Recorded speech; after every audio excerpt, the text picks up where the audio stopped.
3, 2. Good afternoon, everyone. I'd like to call to order the July meeting of the Delaware County Jail Oversight Board. Can we all rise for the Pledge of Allegiance? I pledge allegiance to the flag of the United States of America and to the republic for which it stands, one nation, under God, indivisible, with liberty and justice for all.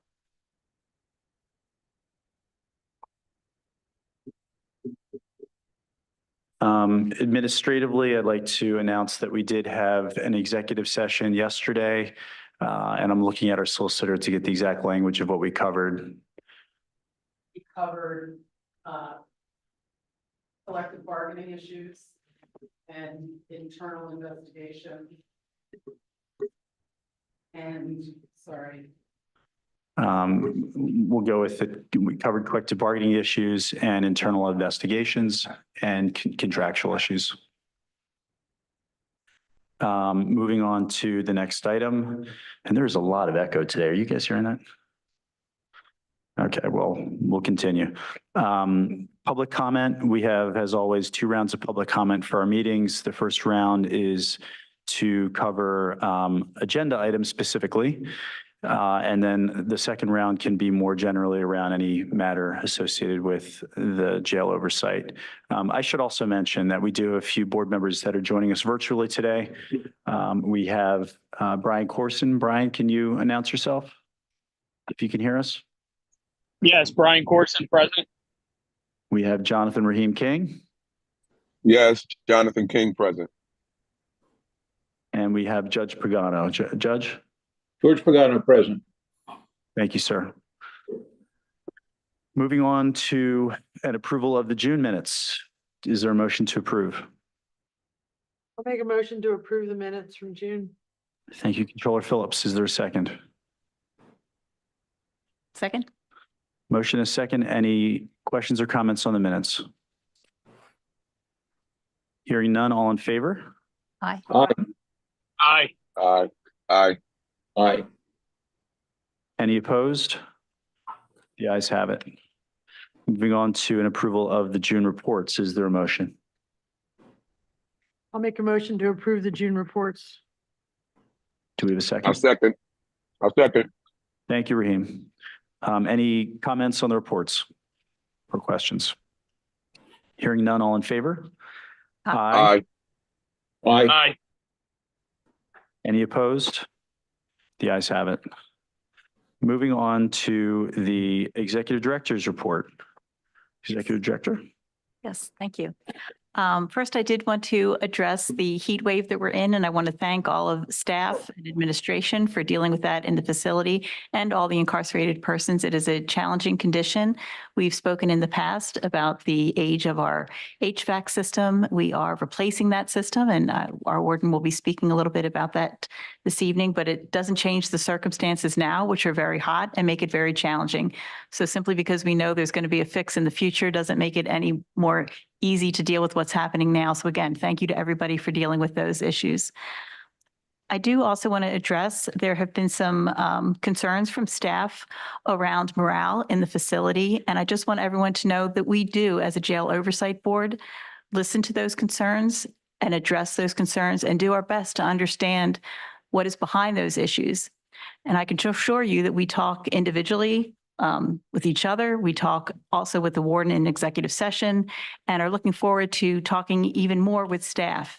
As a member of the Jail Oversight Board and as a new member in my role as executive director, I have been out to the facility several times speaking with staff in different environments. And it's always heartening to see how much people care about their job, care about the facility and the work they're doing. It is also equally challenging and frustrating and hard to hear that people aren't always happy in their position and that they feel like there are issues that need to be addressed.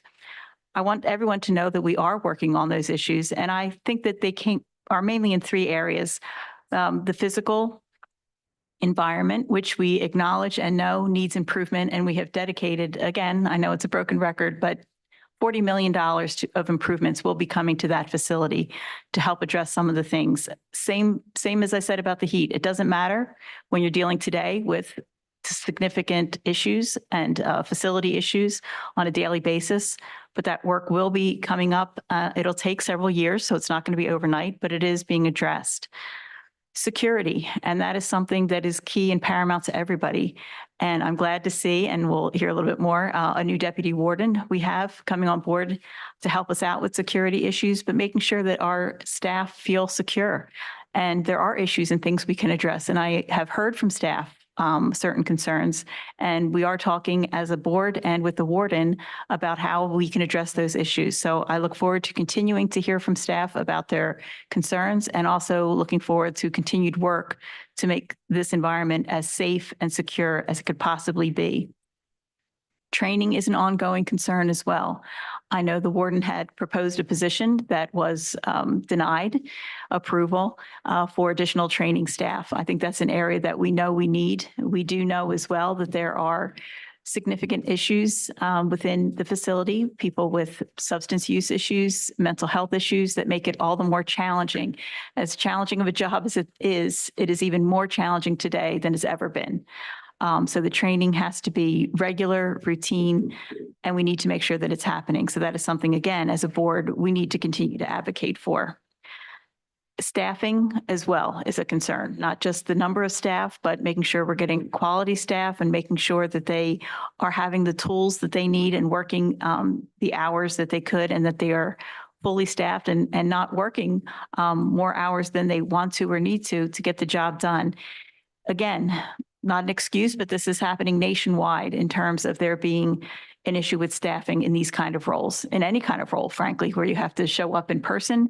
In any role where it's law enforcement related, you have to work with people, you have to work in an uncertain environment, 24/7 environment, put your health and safety at risk. These are difficult jobs, frankly, at wages that can be challenging for anybody in today's inflationary environment. So again, thanking all our staff that are there and knowing that we need to do more with staffing.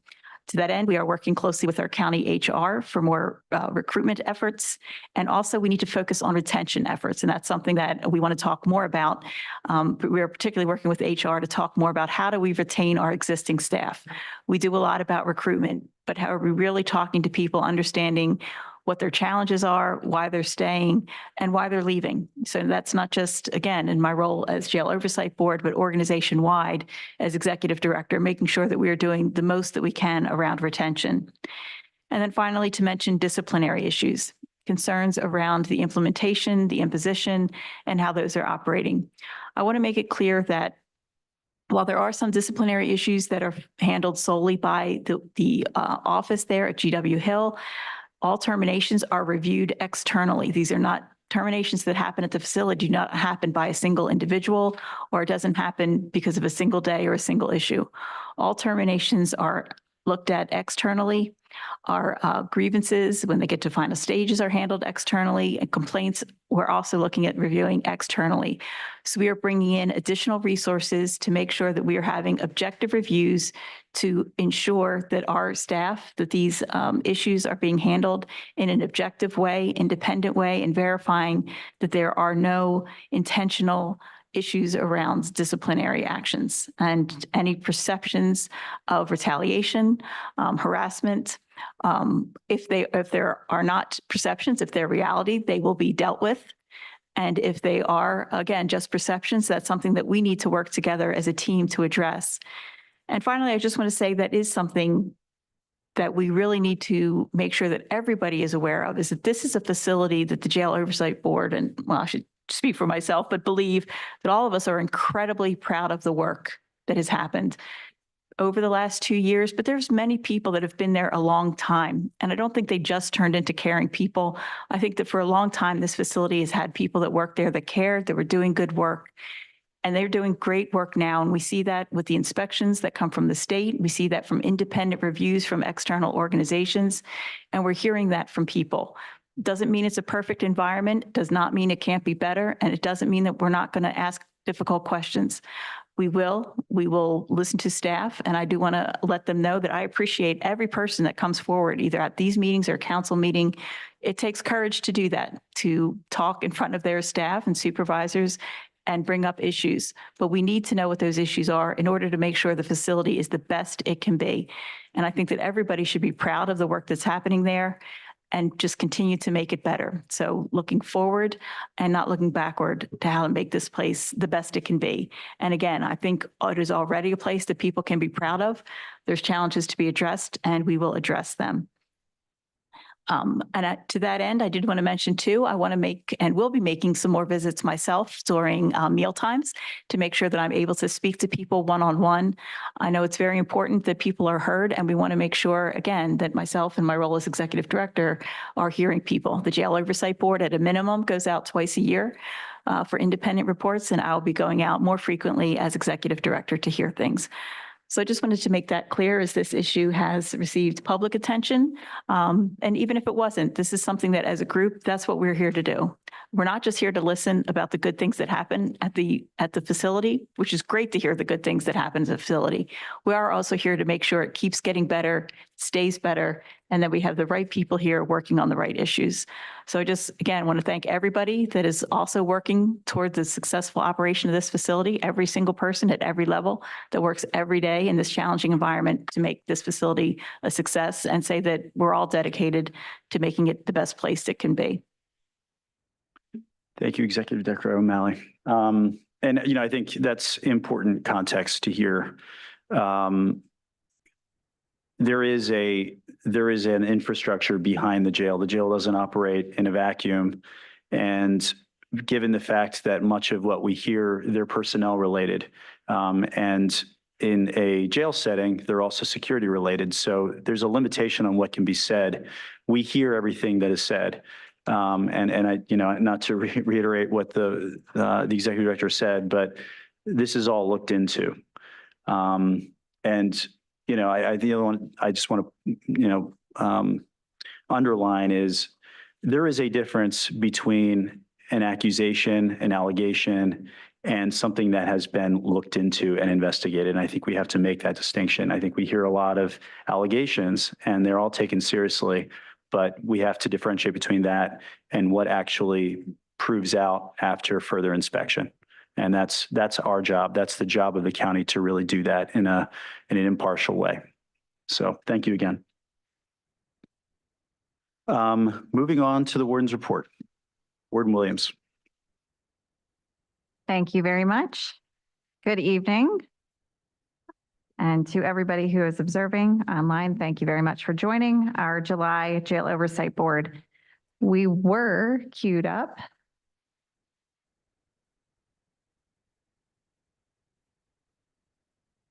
Thank you, Sean. Our current population as of this morning was 1,228 incarcerated individuals, which was actually a decrease for the first time in a while from last month's meeting of 15.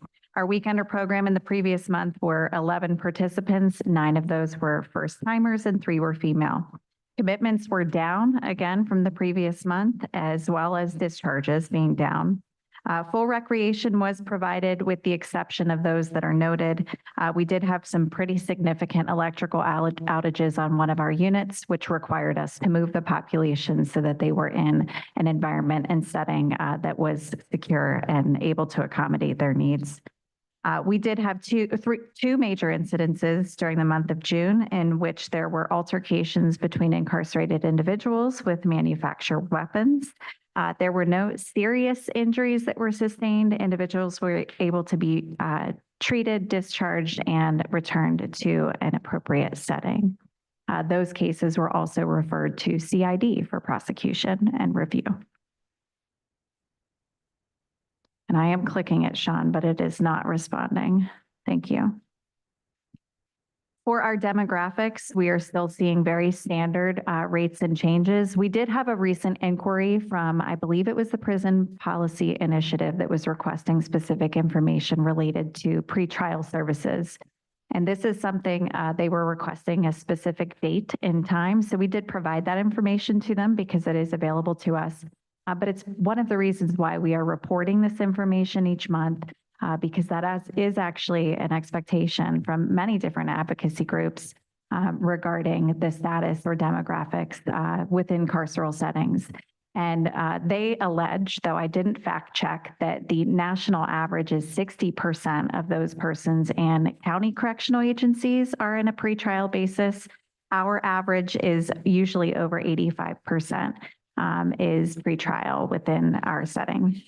Of course, you can always ask a question, but can you turn your microphone on so everybody can hear you? So I don't I don't- know, I don't know how to turn it on. Okay, so I don't know if the public is aware that, first of all, in our county prison, no one should be sentenced to anything greater than 1 year less a day to 2 years less a day. Ever. Correct. Okay. And so those people who are in there are primarily pre-sentence. And that's in Pennsylvania because that our prisons are set up in a way that anybody who has a sentence that's greater than 1 year less a day, they're going to state prison, which also makes things extreme because it's an unknown.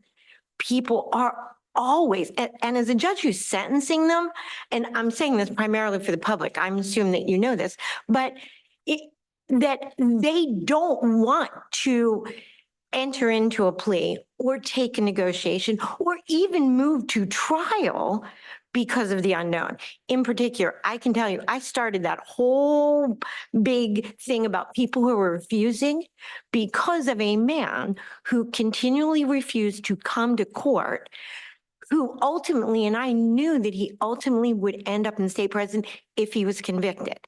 And so he spent almost 3 years in our prison where he should never have been.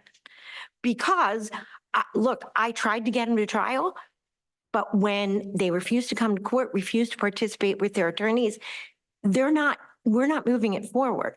So when you can compare our statistics nationally, I don't know what New Jersey's rule is for their county prisons. I don't know what Delaware, I don't know what any of them are, but I don't know that you can compare ours to other states.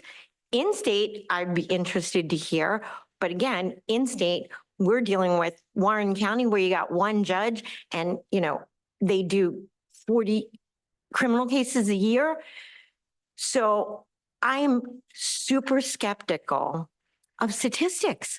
And the longer I've sat on this board, the more skeptical, because I'm telling you, those statistics that we now do for who's refused and who hasn't been seen, I can tell you that I've added up the numbers, just getting them and said, these numbers don't add up.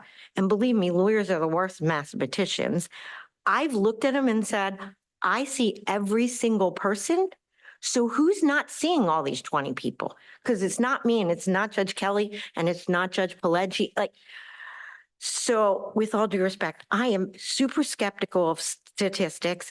And let's keep in mind that we are a lesser population in our county prison than, of course, there was the pandemic, which initiated our getting 600 people out of jail. Hopefully they weren't the ones who returned, but comparing it is comparing apples and oranges unless you can tell me that across the country, county prisons go no further than 1 year less a day to 2 years less a day. So this isn't to suggest that the sentencing is incorrect. No, I didn't mean that, And but again, the Prison Policy Initiative who reached out, their allegation was that in the Commonwealth of Pennsylvania, the average is 60%, not nationally, for pretrial. And I offer that just because it's an interesting data point. I would also state that this information comes directly from our offender management system. you're what? Our offender management system, which is the jail management system, which determines based on records we receive from the court, whether or not somebody is sentenced or convicted, or if they are not. And so that information is very accurate. And while I can appreciate skepticism with data, we do know who is sentenced or not sentenced in our institution. So I can appreciate that the numbers don't feel comfortable to hear. It's not intended to be an indictment. It simply is what it is for our agency. In terms of other monthly statistics, we did have something that, typically these don't change, but within the last calendar month, I did see an increase and wanted to make sure that we pointed that out, in youthful offenders. So we had several months consecutively where we had one youthful offender in custody under the age of 18. In June, we increased to 3, and we currently have 3 in custody. These individuals are detained in compliance with federal law, and they have met interest of justice exception to require their confinement in an adult correctional facility. And when I talk about federal law, it's not just having juveniles in adult facilities, but in compliance with PREA as well. For additional monthly statistics in June for behavioral health, we also saw a pretty significant increase over the last 3 months in persons with any mental illness, and as well as those with serious mental illness. And so when we talk about incidences, safety issues, battling heat, while we're also dealing with a population with very complex needs, it's important to be able to evaluate and review all of the circumstances of truth and reality of working in a correctional setting. And so both increased nearly by 5% between April, May, and June. In restoration of competency, we have 5 males enrolled in full programming and services. We have 6 females that were recently assessed and receiving partial services. So they've not been fully engaged in the full fidelity of the program. The cap currently within our contract is 5 participants in full programming. 1 additional male was assessed but is refusing to participate, and we do have 2 presently in Norristown State Hospital. For employees in the month, within the month of July, we are recognizing the efforts from Albert Johnson, correctional officer, Holly Kennedy, registered nurse, and Jesse Moody, lieutenant. And you can see on the right-hand side, we do still have our running list of those that were previously awarded that in the past. In our training academy, we hosted 1 graduation on July 3rd, and a special thank you to Jail Oversight Board member, Judge Amoroso, who actually accommodated what I believe to be a full docket to begin with, as well as a holiday, so a condensed week with the courts. She came out on Monday, July 1st to ensure that the officers were administered the oath. We still hosted the graduation on Wednesday, July 3rd, but that was an important component. She offered some words of wisdom and support to the correctional officers, empathized very much for, the job and duty that they do, and they greatly appreciated that opportunity. For partnerships and filling key positions, this week is a pretty exciting week at the facility. The National Institute of Corrections is actually on site, though they've finished for today. They're here Monday through Friday, July 8th through the 12th, and they are partnered with our agency. We were one of 5 county correctional facilities in the entire nation that was selected to receive crisis intervention team training. This is at absolutely no cost to the county, aside from making sure that we have backfilled the staff positions for those that are designated to participate in the training. Crisis intervention training instructors include a psychologist, an operations instructor, and mental health instructor. They have combined experience of over 50 years in the field of corrections. They also bring in actors to engage students in role plays. The actors are working as if they are incarcerated individuals who are experiencing or having a pathology or crisis, and the officers or other staff that are engaged in training get to apply the skills that they're learning in role plays to attempt to de-escalate, provide support, maintain a safe space, and ensure that we have report writing and debriefing that is embedded within all of this training to really work to apply these skills in the agency. Crisis intervention training allows correctional professionals to refine their communication skills and actively de-escalate situations and increase the safe outcomes for all persons involved. And we have previously engaged mental health first aid training, which is ongoing. We have 2 additional scheduled sessions of that already on the calendar for this year. We also have helping emergency responders overcome, which I know that we've discussed at previous Jail Oversight Board meetings. And so this was a natural progression for our agency to add this additional resource. We have an 18-month commitment from the National Institute of Corrections to continue to provide technical assistance to us and our training department for this. And they've also challenged us to make sure that we continue these efforts and create additional trainings for crisis intervention in the future. We've also been very fortunate to fill 2 key positions within the last couple of months. Our fire and safety manager, Robert Bazzelli, joined us on April 24th, 2024.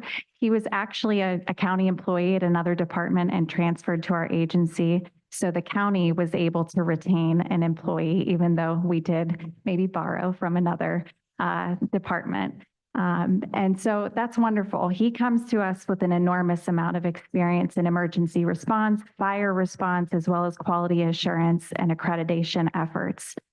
He has been acclimating to his role extremely well, taking it on with great leadership and working to establish himself alongside other staff, really learn the facility. It's his first correctional setting, but he is an expert in fire suppression. And so that's what we were really looking for with his keen eye to safety as well.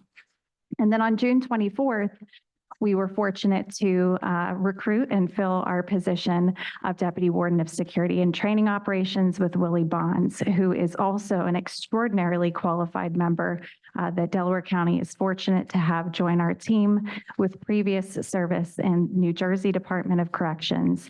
And he is here today, so I've asked that he please introduce himself to the board officially and maybe say a few words about his experience thus far. So Deputy Bonds?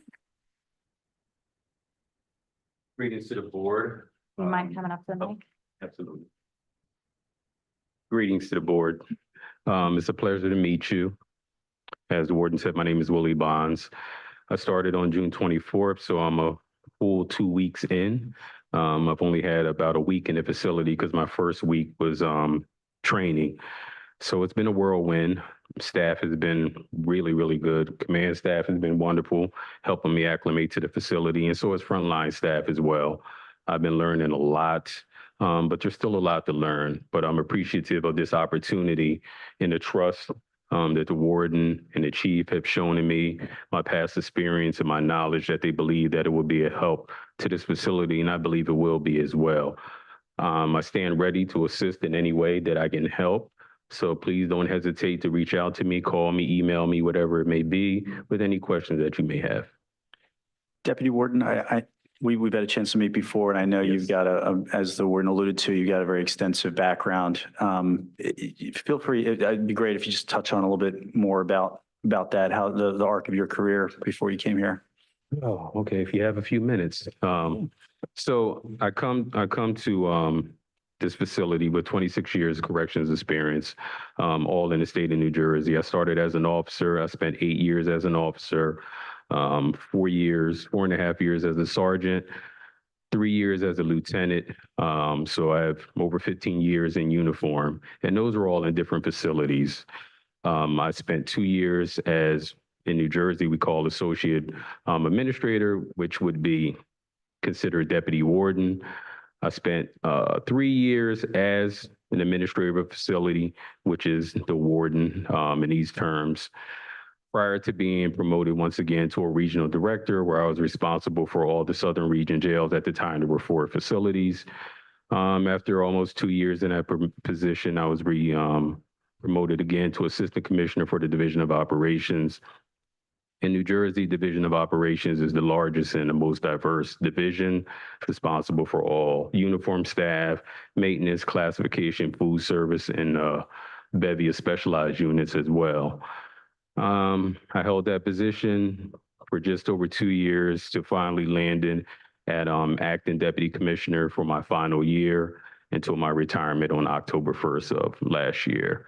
So that kind of covers everything that I've done during my tenure, which is, it's been a lot. I've had a lot of really, really good experiences, had some challenging experiences as well, but you know, all of those and everything in between are part of my history and my experience that I can bring here. And I believe it would be beneficial to the facility. Well, I would certainly agree with that. I appreciate anyone who serves their community in the field of corrections.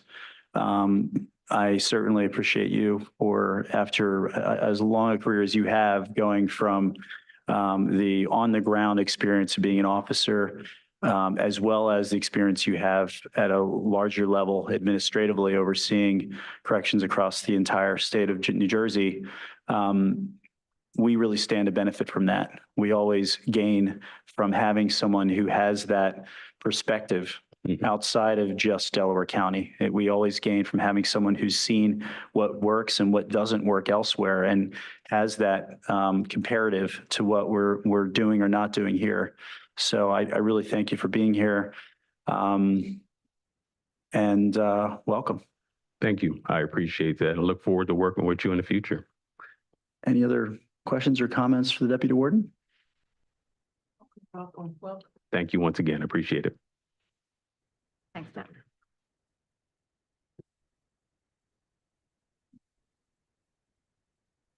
All right, advancing to capital improvements and projects. There's only one update to this slide, which I wanted to maintain for integrity of the timelines. So I just highlighted, and that's likely how I'll proceed forward in the future to make sure that we know what's new. So pre-bidding tours are scheduled for August 7th and 9th. We are continuing to work closely with the Department of Public Works to advance these many necessary capital improvement projects. And so hopefully we will be able to make some genuine traction, get schedules, and hopefully shovels in ground, so to speak, to really start these projects. Yeah, I just 30 seconds of color commentary, and it's a little bit repetitive for what I've said before, but I really wish we could just wave a magic wand and get to where we're going to be in 18 months or whatever the right number is. It's so much of the challenges that we deal with on a day-to-day basis from an operations perspective, they all stem from the fact that we don't have this done tomorrow, right? The infrastructure, both HVAC, roof, the things that create day-to-day challenges for people, both our inmates and our staff, and the security related elements to it. This is going to be massive. This is going to be such a huge step forward for us. We are really making up for the lack of investment previously. So I'm really excited to see this progress. I think it feels like a long way from now, but we really are going to start to see some major changes in the coming months. We're very excited. I think one of the things that is sometimes lost too is the amount of time dedicated and resources to managing or responding to issues as they continue to present. And we are very much looking forward to freeing up those resources to be able to refine procedures and really become far more efficient than we presently are. It is not because we don't have qualified staff or people in positions who really care about what they're doing. There's simply only enough time and resources that are allowable from one person alone to accomplish things. And so I think that that's something we haven't necessarily focused on, what an enormous benefit it will be when people are not having to respond to what they currently do.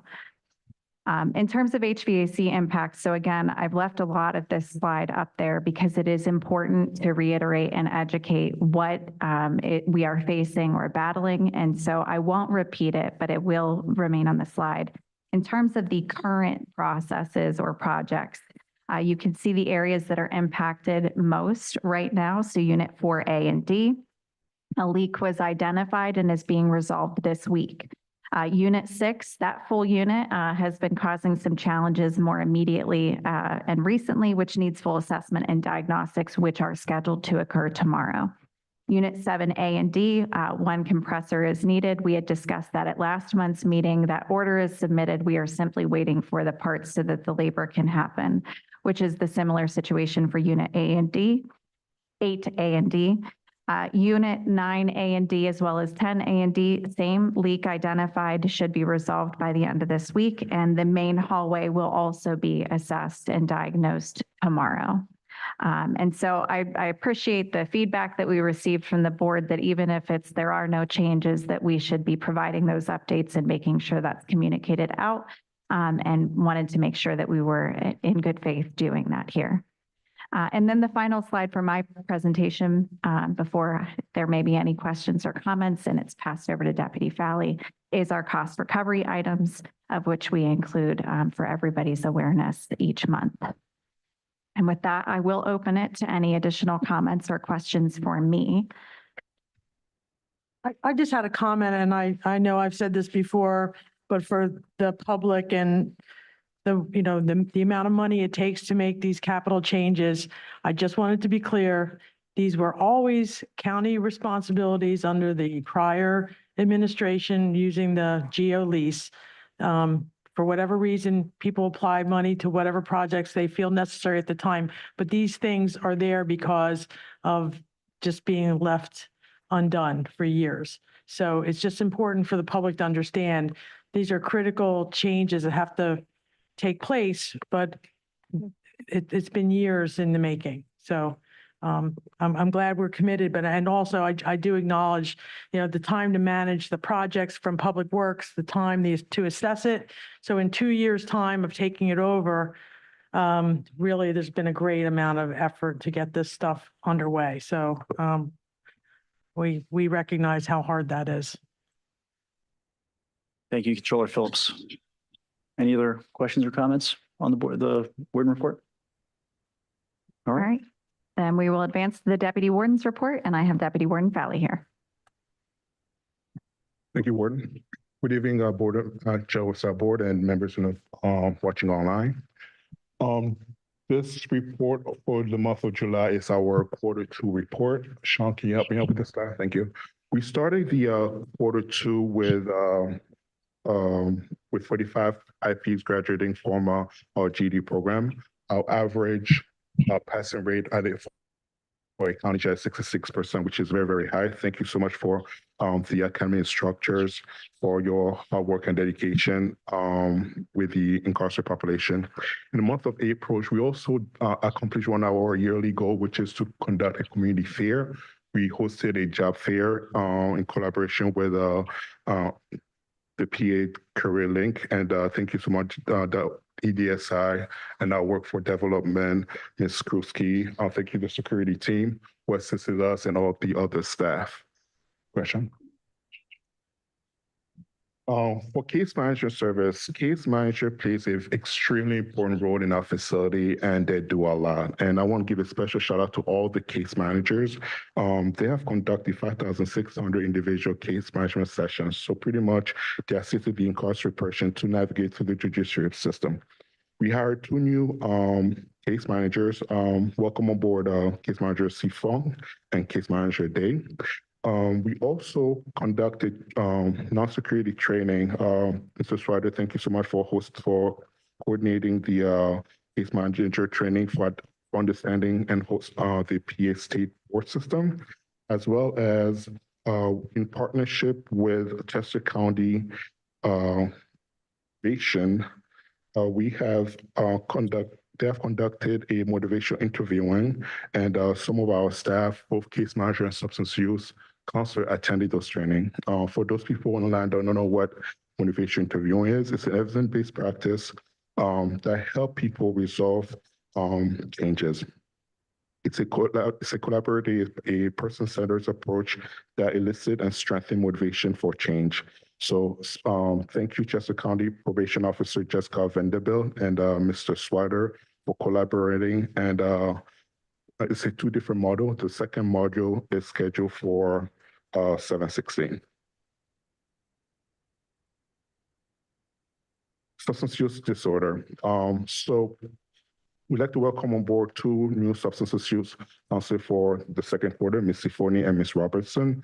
One of the things that Warden William was talking about earlier, she talked about the SMI average as of July 1st of our SMI is 32%, but for our SUD population is 39%. So there is a need for services. So our substance use and the mental health administration, Ms.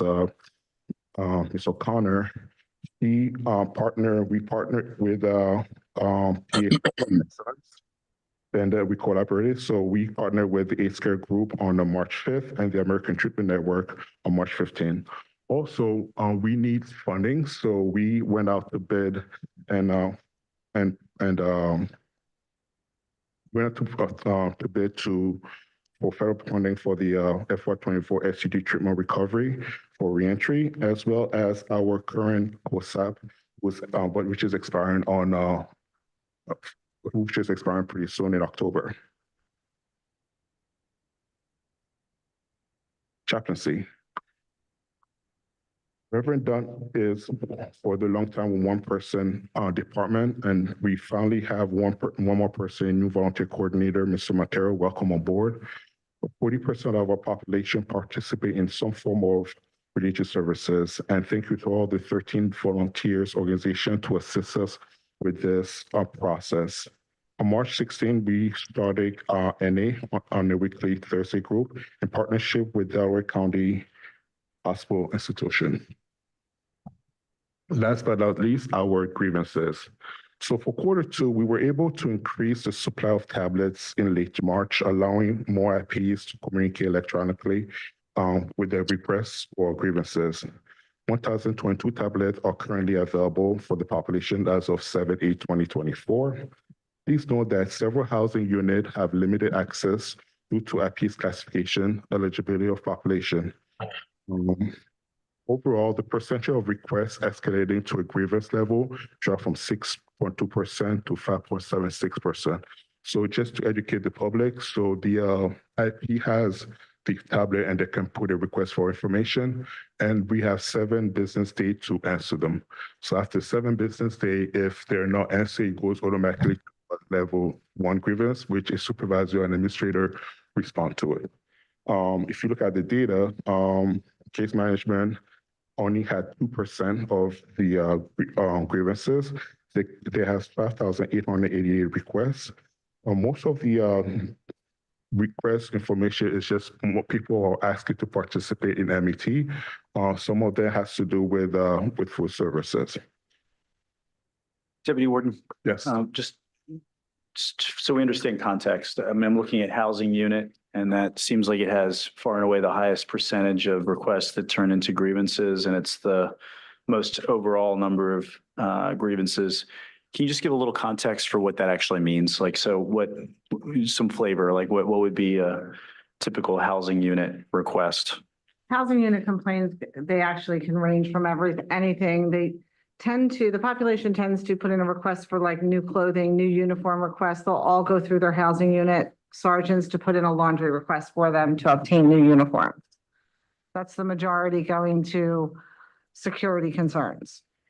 And the example you gave, would that be a grievance or would That would be a request. That would be a request. So they're putting in requests, just like for case management and even law library. Yeah. Most of the requests that go in for law library are to get their names on the list to attend. Got it. It's not truly a grievance. If they don't like the response, that's when it turns into a grievance. So again, just giving general flavor for it, what, when you see 30% of the housing unit requests turning into grievances, what might be a situation where a housing unit request turns into a grievance? So a lot of it is an automatic escalation. So if the person doesn't respond within 7 days, it's automatically bumped up to a supervisor level. Got it. So some of it's automated that if it's not responded to in 7 days, it's now a grievance because. It automatically becomes a grievance, correct? Okay. And then goes to their supervisor. Okay. And does that sort of speak to just needing more manpower to respond to them faster? Is that? It does. I mean, there's a lot of movement within the facility and allowing time for staff to get to the grievances, or the incarcerated person may just not like the answer they received and they'll bump it up to another level. A lot of times, even when these get to grievance level 1, we are repeating the response of what the initial person told them, the response, they just didn't like that answer, and they'll move it up again. I just had a question on this slide. For those that don't, are not eligible for a tablet, what would put you in that category? So for example, medical is a housing unit. So the rest of the population, they have their tablets all day from the time to start to close. The medical unit, we would only distribute about 15 tablets to that area, and they would be given out when they get rec time and things like that. So areas of the population that have limited access. Okay, thank you. Any other questions?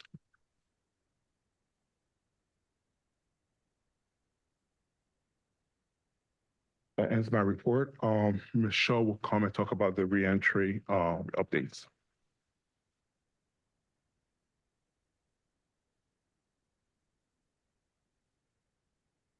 Good evening, members of the board and the public. Thank you for the opportunity to share program reentry updates for the month of June.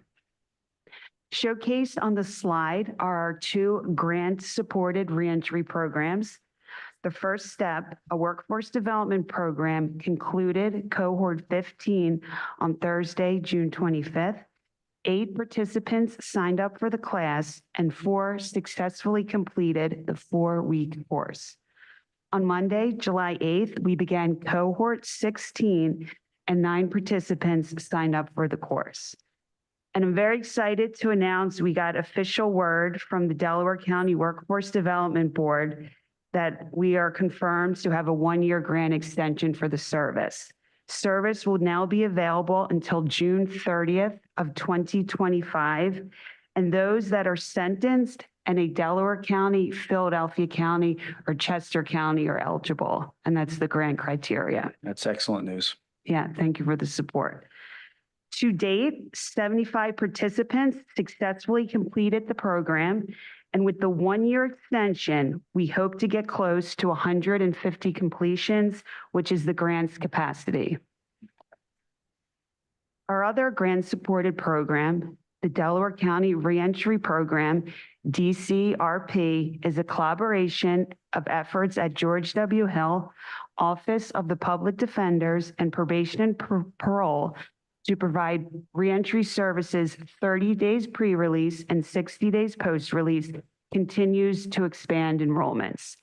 In total, 17 participants are receiving service, including 6 new enrollments in June. Participation is voluntary and open to individuals that are pretrial. So unlike the other program, you do not have to be sentenced.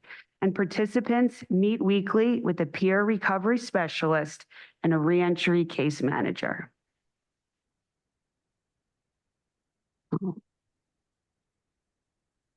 Sorry about that.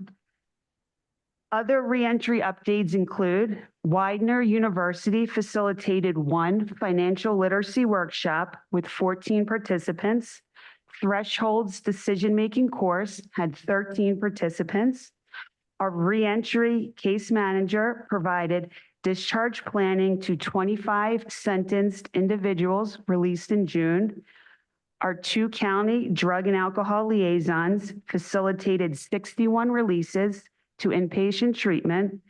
Maternity Care Coalition provided supportive services for 14 females.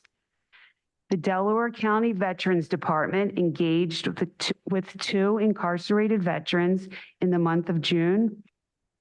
And lastly, electronic tablet learning, which provides free educational, vocational, and rehabilitative curriculum virtual learning, had 397 total courses completed in the month of June.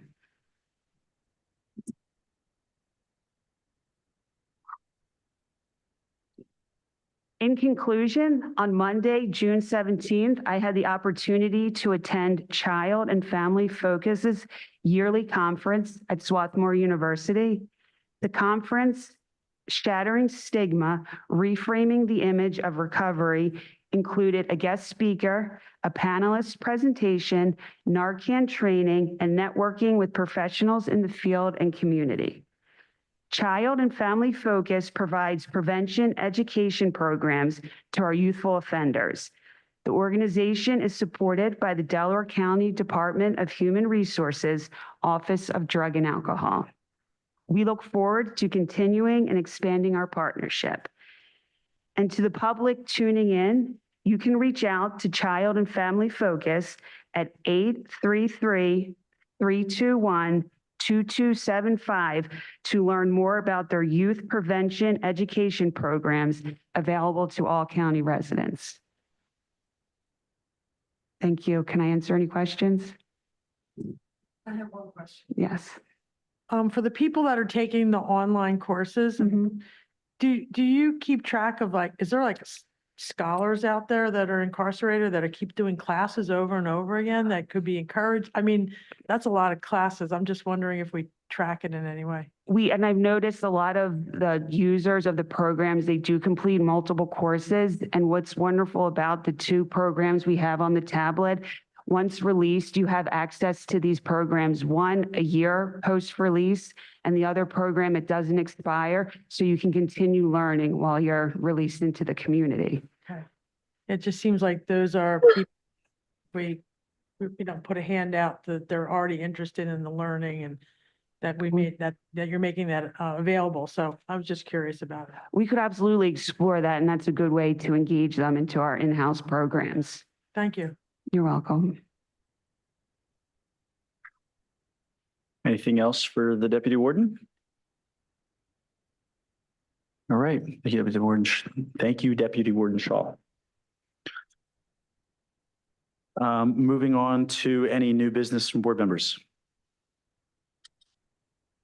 If not, we'll move to our second round of public comments. Any public comments for today?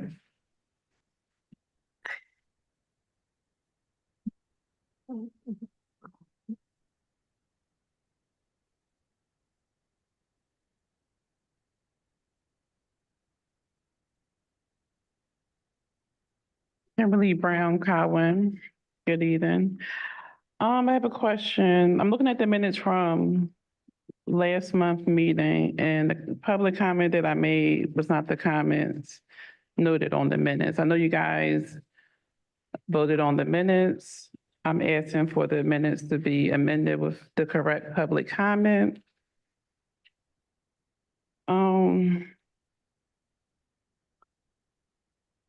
This meeting is always interesting, and it's, but like I said before, it's like a whole story to be told.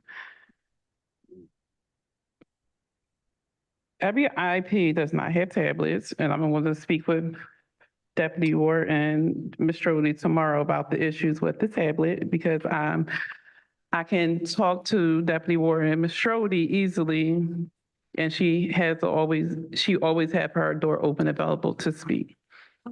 Because right now we have a tablet issue. The housing unit issue we have is the inmates was moved from unit 5 to unit 2 due to the electrical problem. And we have a laundry issue which need to be rectified. The laundry issue and most of the time the unit has air and most of the time it don't. I would like to give a big shout out to Judge Amoroso. I like how you are very like an advocate for the court system and how the IP shouldn't be incarcerated for so long. I do see all your court recommendations. I get them, and it's very interesting. I'm glad that you see that there's no recidivism at the jail.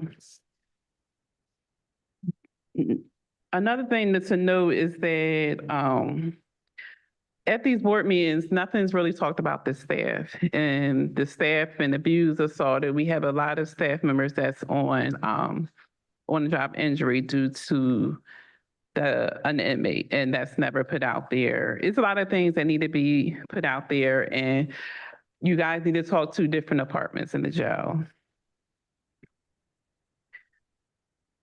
And there was 61 released to inpatient, but nothing is ever reported how many report back to the facility.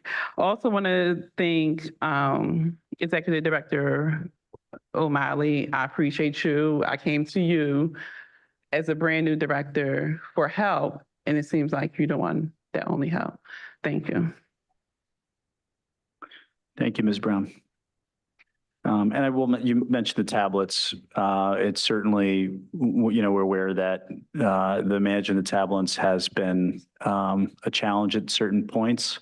Understand that that's also relying upon an outside provider. And so we have to make sure that we're getting what we need from them as well. And that's something that we're looking at as we explore contracts going forward. But appreciate your input. Okay, if no other public comment, we can move on to any last board member comments. I have something. Yes. Since we always hear criticisms of people, I wanted to tell you that I had an experience where I and I hope I didn't tell you this, sorry, and if I did, somebody please stop me, that I had a mother of a defendant reach out to my chambers, not understanding the sentence. I originally sent her query to the attorney who represented him. They didn't address it. She reached out a second time. I said to my staff, I'm like, look, I can't really call this mother and explain it to her, but I think she's misunderstanding it. So I called the prison and spoke with Michael Root, who I do not know, who not only answered his phone, he answered his phone so quickly that I was taken aback because I was sure I was going to get an answering machine. He answered the phone. He answered my question. Then he looked, he said, I'll get back to you. I'll look something up. He immediately got back to me. I said to him, okay, can you please pass on to the case manager to call his mother and explain it to her? And he said, why don't you just give me her phone number and I'll call her? And so he did. And then he actually followed it up with an email to me. Because look, I'm a mother and I think people deserve to understand. They do not have to agree with my sentence. They do not have to agree with me, but they deserve to understand what's going on. So I'm a big proponent of explaining things to people, even if they don't like it. And I'll say to them, look, you may not like it. This is the way it is. And so we complain about people all the time. And if I had a complaint about, and I don't even know what his title is, lieutenant, detective, deputy, whatever. What is he? Director of Records and Booking. Director. I got to tell you, I have had the interaction was so positive that I felt like I had to bring it up to you guys because there are people who go above and beyond. I've never seen this person face to face, don't know anything. I didn't even know he's a director, but his ability to say, hey, he did not say, this is not my job, because it really isn't his job. The other thing that I wanted to bring up is in terms of staff turnover, you're right. We have lots of staff turnover. This is a tough job. I'm aware it's a super tough job. I am. So where are we with exit interviews with people who are leaving? Because we need to know why they're leaving. If they're going for better jobs, hey, have at it. Yay for them. If they're leaving for some other reason, then we need to know that too. And I thought we were going to try and begin that. Any progress in that? Anybody know? Anybody know we're even doing them? So actually, there have been meetings with HR ongoing and the staff at the facility that have been reporting on the number of vacancies and also doing exit interview information. There typically are written reports, so we are getting those, and we're going to be going over those at executive session in detail from next meeting forward. So I'll try to get as many previous ones as we can for the past 6 months or so. Yeah, but they have been working on them. We just haven't been reviewing them in detail at our executive session, which we'll start doing. Okay. Thank you. That's it. No, it's a good source of information. Yeah, well, they got no stake in it, so they're going to tell you what they think. Thank you, Ron. Any other board member questions or comments? All right, if nothing else, I'll entertain a motion to adjourn. Motion. Second. All in favor? Aye. Aye. Thank you. Any opposed? We are adjourned.